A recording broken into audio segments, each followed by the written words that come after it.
जेठ पर फिदा थी छोटे भाई की पत्नी और जेठानी ने अपने सामने बनवाए संबंध, फिर होती है खून की होली।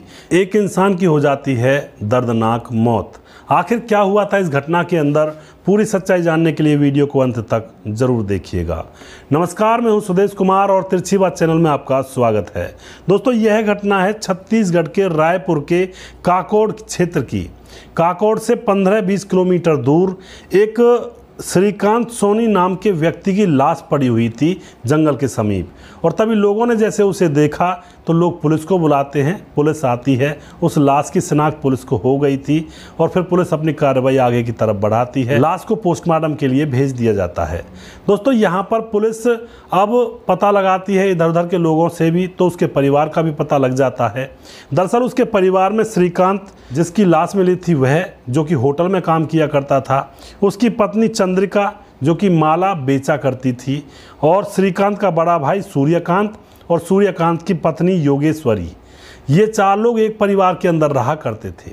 अब यहाँ पर पुलिस इस परिवार से पूछताछ करने के लिए जब पुलिस जाती है और उनको जब बताती है सूर्यकांत की मौत के बारे में, तो चारों में से कोई भी ज़्यादा अचंभित नहीं होता है, यानी कि उनको ज़्यादा गम नहीं होता है। तो पुलिस इसी नज़र से उनको पहचान लेती है कि हो न हो परिवार में ही कुछ न कुछ कबाड़ा हुआ है। उसके बाद पुलिस पड़ोसियों से पूछताछ करती है। पड़ोसियों से जब पूछताछ की जाती है तो पड़ोसी बताते हैं कि जो श्रीकांत है वह शराब ज़्यादा पिया करता था और फिर इसके सारे घरवाले इससे बुरी तरह से लड़ाई किया करते थे। अब पुलिस को पूरा शक श्रीकांत के घरवालों के ऊपर हो जाता है कि इन्होंने ही फंद काटने के लिए उसको जान से मार डाला है, क्योंकि वह शराब पिया करता था। अब यहाँ पर क्या होता है दोस्तों, पुलिस उन तीनों को अरेस्ट कर लेती है, श्रीकांत की पत्नी चंद्रिका और बड़ा भाई सूर्यकांत और उसकी पत्नी योगेश्वरी देवी को।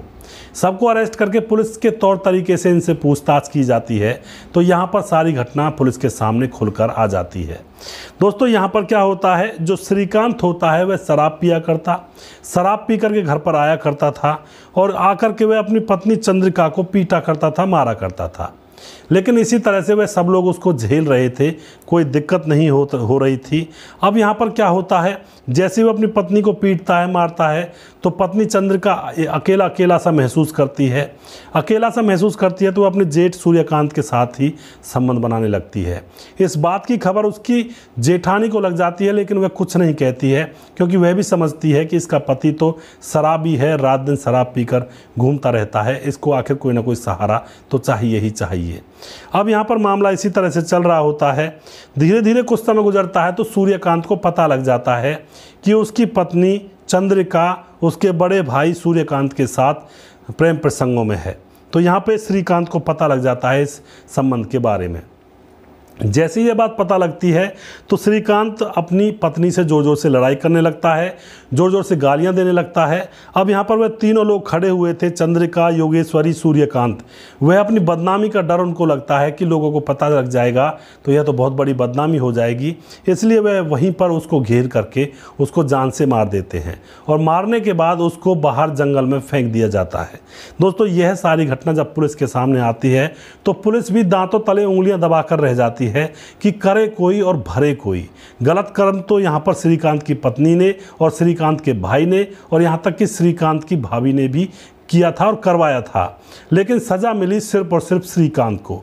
तो यह संसार रूपी सागर है दोस्तों, यहाँ पर करता कोई और भरता कोई है।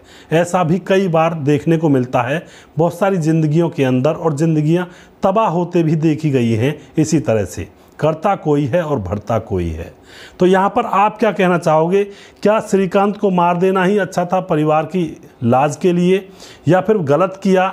परिवार की लाज का क्या मतलब था, यहाँ पर किसी इंसान की जान नहीं लेनी चाहिए थी? आप जो भी कुछ कहना चाहते हैं कमेंट बॉक्स में अपनी राय लिख सकते हैं और लोगों के साथ शेयर कर सकते हैं।